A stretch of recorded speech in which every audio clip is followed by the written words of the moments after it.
La disgrâce continue pour Juan Carlos.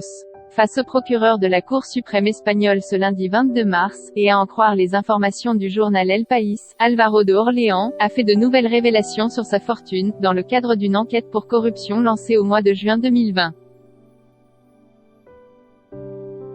L'un des divers scandales financiers qui visent l'ancien souverain d'Espagne.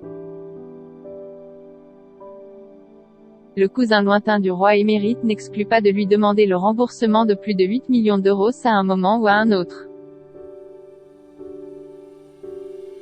Montant qui lui a été versé par la fondation Zagatka, société basée au Liechtenstein dont Álvaro de Orléans est le principal bénéficiaire, et qui a financé les déplacements privés de l'intéressé avec sa maîtresse, Corina Larsen.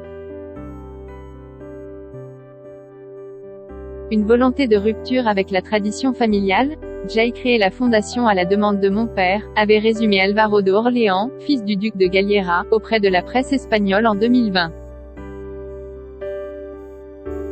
Il m'a demandé d'être disponible pour prêter main forte à la famille royale quand elle en avait besoin.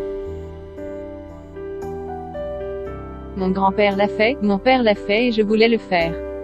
Mais s'il a été un allié et un confident de Juan Carlos, loin de lui l'idée d'accepter toutes ces frasques. La liaison du père de Felipe VI d'Espagne et de Corina Larsen était loin de lui plaire, comme il a pu le faire savoir dans la série de podcasts X-Ray diffusée sur Spotify. Une relation toxique, j'avais mon idée là-dessus et elle n'était pas des plus constructives, a-t-il amorcé.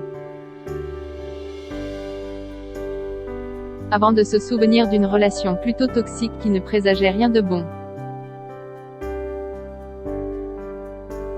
Je m'étais rendu compte, avant beaucoup d'autres, que cela pourrait très mal se terminer.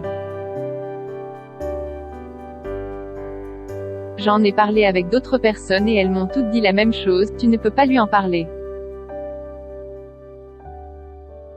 Il est désormais clair que Corina Larsen aurait fait partie des manigances financières de Juan Carlos. En 2012, elle recevait ainsi la somme de 65 millions d'euros. Une relation qui a, depuis viré au cauchemar, entre menaces et harcèlement. De régularisation pour Juan Carlos, les ennuis financiers de Juan Carlos ne sont pas près de trouver un dénouement. Exilé à Abu Dhabi depuis le mois d'août 2020, celui-ci a tenté un coup de poker au mois de décembre avec une première régularisation auprès du fisc espagnol afin d'échapper à des poursuites pour délit de blanchiment d'argent. Le 26 février 2021, toujours prêt à préserver son honneur, l'ancien roi d'Espagne, qui a abdiqué en 2014 a procédé à une seconde régularisation, déboursant ainsi la somme de 4,4 millions d'euros, correspondant à la valeur de vol en jet privé dont il a bénéficié jusqu'à l'année 2018 grâce à la fondation Zagatka. Le remboursement n'a été effectué qu'avec l'aide d'un appel aux dons d'émises.